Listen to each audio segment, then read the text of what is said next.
Assalamu alaikum viewers. Today we are going to start the Express Tribune opinion, namely World in 2024. दुनिया 2024 में क्या मुतवक्को है कि developing countries यानी तरक्की पजीर जो ममालिक हैं वो इकोनॉमिक ब्लो जो है वो देखेंगे 2024 के अंदर। और इसके अलावा हमें इस आर्टिकल में यही देखने को मिलेगा कि कितना कॉम्प्लेक्स और इंटरकनेक्टेड जो चैलेंजेस हैं वही मुतवक्को हैं 2024 के अंदर भी। उसके अलावा ग्लोबल पॉलिटिक्स भी स्पैन करेगी, जो पॉलिटिकल टेंशंस बढ़ सकती हैं, टेक्नोलॉजिकल एडवांसमेंट होगी क्योंकि आर्टिफिशियल इंटेलिजेंस में और भी ज़्यादा मज़ीद एडवांसमेंट आ रही है। उसके अलावा जो है इकोनॉमिक कंसर्न्स भी काफ़ी बढ़ सकते हैं और ये इम्पैक्ट लेकर आएँगी जमहूरियतों के लिए, पूरी दुनिया के पीस के लिए बहुत से असरात उन पर मुरतब करेंगी। उसके अलावा हम देख सकते हैं कि मल्टीपोलर जो इस वक़्त ऑर्डर बना हुआ है वो डिसऑर्डर में कन्वर्ट भी हो सकता है, मल्टीपोलैरिटी डिसऑर्डर भी हो सकती है, ठीक है? और पावर स्ट्रगल्स की वजह से ऐसा हो सकता है, टेक्नोलॉजिकल शिफ्ट्स आ सकते हैं, मईशतें तबाह भी हो सकती हैं, ठीक है? ख़ुसूसी तौर पर उनके असरात जो हैं वो डेवलपिंग कंट्रीज़ पर पड़ सकते हैं। तो इसके लिए एक स्ट्रैटेजिक डायलॉग की ज़रूरत है, एक अहल रिस्पॉन्स की ज़रूरत है, स्टेप्स उठाने की ज़रूरत है ताकि इन जो चैलेंजेज़ हैं इनसे नेविगेट इनको किया जा सके, इनसे निपटा जा सके। तो यही सब हमें इसमें देखने को मिलेगा, मगर इसको स्टार्ट करने से पहले हम इसमें मौजूद कुछ डिफ़िकल्ट टर्म्स हैं उनको अंडरस्टैंड कर लेते हैं। तो हमारे पास जो सबसे पहली टर्म है वो है ट्रेजेक्ट्री। ट्रेजेक्ट्री रफ्तार को कहते हैं। ये रफ्तार ग्लोबल पॉलिटिक्स की भी हो सकती है और इकोनॉमी की भी हो सकती है, ठीक है? तो इसको हम ट्रेजेक्ट्री कहते हैं। नेक्स्ट हमारे पास मॉनरे डॉक्ट्राइन है। ये यूएस की फॉरेन पॉलिसी का प्रिंसिपल में शामिल है, ठीक है? इसका क्या मतलब होता है? इससे मुराद यही है कि कोई भी एक्सटर्नल पावर जो है वो अमेरिका की पॉलिटिक्स के अंदर इंटरवेन नहीं कर सकती, मुदाखलत नहीं करती, और अगर ऐसा करती है तो उसको हॉस्टाइल एक्ट समझा जाएगा यूएस के अगेंस्ट। आइसोलेशनिस्ट पॉलिसीज़ हैं। इस आइसोलेशन का मतलब तन्हाई होता है। ये पॉलिसीज़ ऐसी पॉलिसीज़ होती हैं जिसमें एक कंट्री जो है वो ऐसी पॉलिसी अडॉप्ट कर लेता है कि जो दूसरे ग्रुप्स हैं या दूसरे जो भी कंट्रीज़ हैं, उनके कोई भी अफेयर हैं तो उनसे किनारा कशी अख्तियार करेगा। नेक्स्ट हमारे पास इम्प्यूनिटी है। इम्प्यूनिटी का मतलब एग्ज़म्पशन होता है पनिशमेंट से, यानी इस्तिस्ना हासिल कर लेना। अगर किसी ने कोई जुर्म किया है तो उसको जुर्म की पादाश में जो है वो सज़ा ना मिले, उसको इस्तिस्ना मिल जाए, वो फ्री हो जाए, तो उसको इम्प्यूनिटी कहते हैं।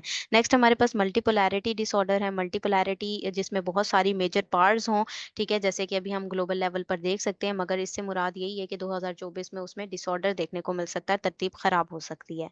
नेक्स्ट हमारे पास semiconductor. Semiconductor crucial important part है इलेक्ट्रॉनिक डिवाइसेस का, जो कि जो है टेक्नोलॉजिकल एडवांसमेंट में बहुत ज़्यादा अहमियत की हामिल है। नेक्स्ट हमारे पास इन्फ्लेशन है। इन्फ्लेशन महंगाई को कहते हैं। नेक्स्ट हमारे पास सप्लाई चेन्स है। सप्लाई चेन्स यही है कि एक सीक्वेंस जो है प्रोसेसेस का, जिनमें प्रोडक्शन हो रही है, कमोडिटीज़ हैं या जो ज़रूरत की अशिया हैं उनकी डिस्ट्रीब्यूशन हो रही है, कंज्यूम कितना कर रहे हैं कंज्यूमर्स, इसको इसको एक सप्लाई चेन कहते हैं। नेक्स्ट हमारे पास स्ट्रैटेजिक डायलॉग है। स्ट्रैटेजिक डायलॉग क्या होते हैं? यही कि 2 कंट्रीज़ या 2 जो भी मेजर पावर्स हैं उनके दरमियान जो है वो बातचीत हो, नेगोशिएशन हो, म्यूचुअल अंडरस्टैंडिंग हो, कॉन्फ्लिक्ट या तनाज़ा उसको हल करने के लिए। नेक्स्ट हमारे पास वर्ल्ड बैंक है। World bank international financial institution है जो फाइनेंस प्रोवाइड करता है, लोन प्रोवाइड करता है, ग्रांट्स देता है जो कमज़ोर ममालिक होते हैं, गरीब कम ममालिक होते हैं, उनकी गवर्नमेंट्स को, ताकि वो परस्यू कर सकें अपने कैपिटल प्रोजेक्ट्स को। तो ये थे टिपिकल टर्म जो हमने अंडरस्टैंड कर लिए। अब हम इसको स्टार्ट करते हैं। In 2024, 2 billion people will cast votes in more than 70 countries. 2024 के अंदर जो है वो 2 बिलियन लोग जो हैं 70 से ज़्यादा कंट्रीज के अंदर जो है वो वोट कास्ट करेंगे. The coming year will bring an important contest between Republicans and Democrats in America that will hugely impact the trajectory of global politics. और आने वाले साल में जो है वो इम्पोर्टेंट कॉन्टेस्ट देखने को मिलेगा, मुकाबला देखने को मिलेगा रिपब्लिकन्स और डेमोक्रेट्स के दरमियान में अमेरिका के अंदर, जो कि ह्यूजली एक बड़े पैमाने पर असरात मुरतब करेंगे जो ग्लोबल सियासत है उसकी रफ्तार पर. The American presidential election will be decisive for the future direction of the Ukraine Russian war and the Middle East peace equation and the Indo Pacific strategy competition between China and the US. American presidential election है ना वो decisive हैं future direction के लिए, Ukraine Russia war की, उसके अलावा middle east की पीस इक्वेशन है उसकी डायरेक्शन के लिए भी, और इंडो पैसिफिक की जो स्ट्रेटेजिक कंपटीशन चल रहा है चाइना एंड यूएस का, उनकी डायरेक्शन के लिए भी बहुत ही ज़्यादा डिसिसिव है. Asia is the biggest region in the world that will witness the polls in Bangladesh, India and Indonesia. Asia जो है वो बिगेस्ट रीजन है दुनिया के अंदर, जो पोल जहाँ पे नजर आएंगे हमें होने जा रहे हैं बांग्लादेश में, इंडिया में और इंडोनेशिया में. Liberal democracy is in danger for various reasons in this region. ठीक है, लिबरल डेमोक्रेसी जो है वो डेंजर में है, खतरे के अंदर है बहुत से रीजन में, बहुत से रीजंस की वजह से इस रीजन के अंदर. Despite his success in economic and geopolitical influence, और इसके इकोनॉमिकली और जियोपॉलिटिकल इन्फ्लुएंस की सक्सेस के बावजूद Modi condones anti Muslim rhetoric and disregards their institutional rights. Modi जो है वो कंडोन कर रहा है एंटी मुस्लिम रेटरिक बयानिए को, और उसके अलावा डिसरिगार्ड करता है वो इंस्टीट्यूशनल राइट्स को उनके। Bangladesh and Indonesia have witness the consolidation of authoritarian dynasties in the last decade से हम बांग्लादेश और इंडोनेशिया के अंदर ये विटनेस है, ये देख सकते हैं कि किस तरीके से अथॉरिटेरियन जो डायनेस्टीज हैं वो ही कंसोलिडेट हुई हुई हैं वहां पर। The coming election in all three countries will entrench authoritarian and autocrat rulers. जो कमिंग इलेक्शन है, आने वाले इलेक्शन है इन तीनों कंट्रीज के अंदर, वहां पर हमें जो है वो अथॉरिटेरियन और ऑटोक्रेटिक रूलर्स ही जो हैं वो आते हुए दिखाई दे रहे हैं। If Trump wins a second term in 2024, अगर सेकंड टर्म 2024 का जो है ट्रम्प उसको विन करते हैं, तो he will pursue the Monroe doctrine of isolationist policies that will further threaten global secure society. ठीक है जी, अगर वो ऐसा ही होगा कि मॉनरे डॉक्ट्राइन जो आइसोलेशनिस्ट पॉलिसीज है उनको परस्यू किया जाएगा और फर्दर वो थ्रेटन करेगी ग्लोबल सोसाइटी को। To close the statement, the coming elections can bring alarming consequences for democracy and the world। ठीक है, स्टेटमेंट को हम क्लोज इस तरह कर सकते हैं कि जो कमिंग इलेक्शंस हैं वो अलार्मिंग खतरे वाले नताइज लेकर आएंगे जमहूरियत के लिए भी और दुनिया के लिए भी। Moving towards the war section of 2023, अगर 2023 के वॉर सेक्शन की तरफ जाएं, उसकी तरफ मूव करें, this year we witness wars raging in Africa, Israel, Gaza and Ukraine. तो हम ये देख सकते हैं, विटनेस है कि वॉर जो है वो अफ्रीका, इसराइल, गजा और यूक्रेन के अंदर हुई है। After these war zones and proxies, the role of international institutions and global powers steadily declined। और इन war zones और proxies के बाद में भी ये जो रोल है इंस्टीट्यूशनल इंटरनेशनल इंस्टीट्यूशंस का और ग्लोबल पावर का, वो steadily decline हुआ है। In the last 36 months, 6 countries in the African region witness coups। Azerbaijan fought a war against Armenia and Iran proxies in the Middle East expanded further। Last 36 months के अंदर अगर हम देखें तो 6 कंट्रीज जो है अफ्रीकन रीजन के अंदर वो विटनेस है, वहां पर कोप्स अजरबैजान जो है वो वार कर रहा है अगेंस्ट आर्मीनिया के, ईरान में प्रॉक्सी नजर आ रही है, मिडल ईस्ट में एक्सपेंड हो रही है further. All these event showed the rising impunity of authoritarian state, और हमें नजर आ रहा है कि अथॉरिटेरियन स्टेट्स इस्tisना हासिल है उनको, वो बढ़ता जा रहा है without any blow back from the global institution. So blow back नहीं है ग्लोबल इंस्टीट्यूशंस का, उसके बगैर ही ऐसा हमें देखने को मिल रहा है। Featuring China, Iran and Russia as the trio of trouble. अगर चाइना, ईरान और रशिया का जो ट्रायो ऑफ ट्रबल देखें हम, the international system witness new alliances in 2023। International system witness है कि नए अलायंसेस जो हैं वो हमें देखने को मिले 2023 के अंदर in the Middle east and Asian and African continents. Middle east के अंदर, एशिया के अंदर, अफ्रीकन कॉन्टिनेंट्स के अंदर, बर आज़मों के अंदर, these alliances will bring disintegrative state alliances.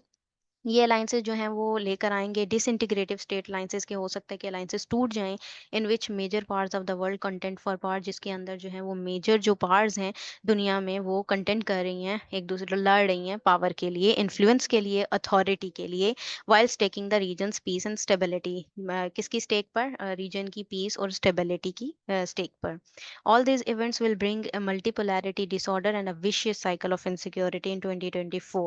तो ये तमाम जो इवेंट्स हैं वो मल्टीपोलैरिटी की बेतरतीबी का बायस बन सकते हैं, और एक शैतानी चक्कर जो है वो चल सकता है इनसिक्योरिटी का 2024 में। Technology has created an unprecedented influence in 2023। Technology ने भी बेमिसाल इन्फ्लुएंस लेकर आया है 2023 में। इन 2024 technology will grow in 3 areas. 2024 में टेक्नोलॉजी मजीद ग्रो करेगी 3 एरियाज में। Technology will increase in size, technology अपने साइज में बढ़ जाएगी। फॉर एग्जांपल हम देख सकते हैं चिंचलाज LLM developed in 2022 out performs open AI GPT-3 and increase numerical precision. ठीक है, जिसमें हम ये तमाम डेवलपमेंट देख सकते हैं। Next is data. जो नेक्स्ट डाटा में आपको शो कर रहे हैं, in 2024 LLM will be trained on different parameters like videos, computer code and images which will give them new frontiers of capabilities. ठीक है, LLM भी ट्रेन करेगा जिनमें हमें डिफरेंट पैरामीटर्स मिल रहे हैं, जैसे वीडियोस हैं, कंप्यूटर कोड है, इमेजेस हैं। ठीक है, ये फ्रंटियर्स दे रहे हैं, डिफरेंट कैपेबिलिटीज, नई कैपेबिलिटीज को उजागर कर रही हैं। AI's role and commercial potential will quadruple in the coming year. AI का जो आर्टिफिशियल इंटेलिजेंस का रोल है, कमर्शियल पोटेंशियल है, वो भी क्वाड्रपल हो जाएगी आने वाले साल में। This shift in AI artificial intelligence में ये जो शिफ्ट है विल ब्रिंग मोर चैलेंजेस, ये मजीद चैलेंजेस लेकर आएगा to all the aspects of society, तमाम एस्पेक्ट्स जो है सोसाइटी के, माशरे के, उनके लिए। Raging from culture to democracy, democracy जो कि कल्चर से डेमोक्रेसी यानी जमहूरियत की तरफ जाएंगे। The large powers are on the brink of more polarizing agendas over global issues। जो large powers हैं वो भी इस वक्त ब्रिंक पर हैं, more polarizing agendas हैं, ज़्यादा से ज़्यादा पावर एक्वायर करना चाह रहे हैं वो ग्लोबल इश्यूज के बियॉन्ड भी अगर देखें हम। The Middle east is massively multi player. Middle east भी इस वक्त बहुत बड़े पैमाने पर मल्टी प्लेयर बना हुआ है। Russia has proximity with Hamas. Russia की प्रॉक्सिमिटी हमास के साथ है। वही China, North Korea and Iran share a common stance to reject US led order in the region. जबकि चाइना, नॉर्थ कोरिया और ईरान जो है वो एक कॉमन उनका स्टांस है रिजेक्ट करने में यूएस लेड जो ऑर्डर है रीजन के अंदर उसके लिए। Where the US and its allies face threat, जहां पर यूएस और उसके अलाइज जो हैं वो थ्रेट्स फेस कर रहे हैं, Russia and China see opportunities, वहीं पर रशिया और चाइना अपॉर्चुनिटीज देख रही हैं। A war over Taiwan is the polarised perspective of global power. जो वॉर है ताइवान के ऊपर हो रही है वो भी एक पोलराइज पर्सपेक्टिव है ग्लोबल पावर के लिए। The mismanagement in Taiwan could cause acute disruption in the supply chain of semiconductors and the world economy overall। जो mismanagement हो रही है ताइवान के अंदर वो acute disruption हो सकती है उसमें supply chains की, ठीक है, जो कि semiconductor की है, और दुनिया की इकोनॉमी पर भी इसका इफेक्ट पड़ सकता है overall. It seems like international anarchy is creeping into the system in the coming year। तो इसका मतलब यही है कि यही दिखाई देता है कि जो इंटरनेशनल अनार्की है वो क्रीप कर रही है एक सिस्टम में आने वाले साल में। Amid all these disruptions, और इन disruptions के अलावा अगर देखें, it needs an hour to initiate a strategic dialogue and intersect the major parts roles for mutual coexistence। तो ज़रूरत किस चीज़ की है कि strategic dialogue को initiate किया जाए, intersect करें major parts, और उनके रोल देखें म्यूचुअल coexistence के।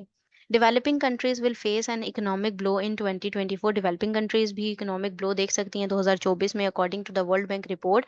अगर वर्ल्ड बैंक रिपोर्ट के अकॉर्डिंग देखें, the slow growth of America in 2024 will impact the economies of the developing countries. अगर स्लो ग्रोथ होती है अमेरिका की 2024 के अंदर तो वो असरात मुरतब करेगी तरक्की पजीर ममालिक की इकोनॉमीज के लिए।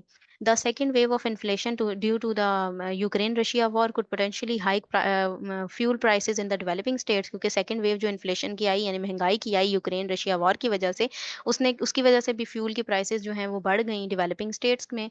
If American economy deficits continue, और कंटिन्यूसली अगर डेफिसिट होता रहा अमेरिका की इकोनॉमी का, the dollar price will rise further in 2024। तो डॉलर की प्राइस मजीद बढ़ जाएगी 2024 के अंदर। with distorting democracies, world power rivalry, mismanagement, economies, and disruptive peace in the major countries from where trade and exchange for the rest of the world is expected, 2024 will bring new challenges that need to be addressed with dexterity। और ये distorting democracies देखें अगर हम, दुनिया की जो power की रेवलरी चल रही है या मिसमैनेज जो इकोनॉमीज हैं, मैशतें हैं, ठीक है, पीस भी डिस्टर्ब हो रहा है मेजर कंट्रीज के अंदर, जहां ट्रेड देखें, एक्सचेंज देखें, पूरी दुनिया के अंदर जो एक्सपेक्टेड नज़र आ रहा है। तो 2024 जो है वो नए चैलेंजेस लेकर आएगा जिसे पूरी डेक्सटेरिटी के साथ, पूरी महारत के साथ जो है एड्रेस करने की भरपूर ज़रूरत है। करंट अफेयर के पॉइंट ऑफ व्यू से बहुत ज़्यादा इंपॉर्टेंट है, पाकिस्तान अफेयर के हवाले से भी इंपॉर्टेंट है, और ये था इसका एनालिसिस। अगर आप लोगों को ये पसंद आया है तो काइंडली इसको लाइक कीजिएगा, शेयर कीजिएगा। Thank you very much. अल्लाह हाफिज़।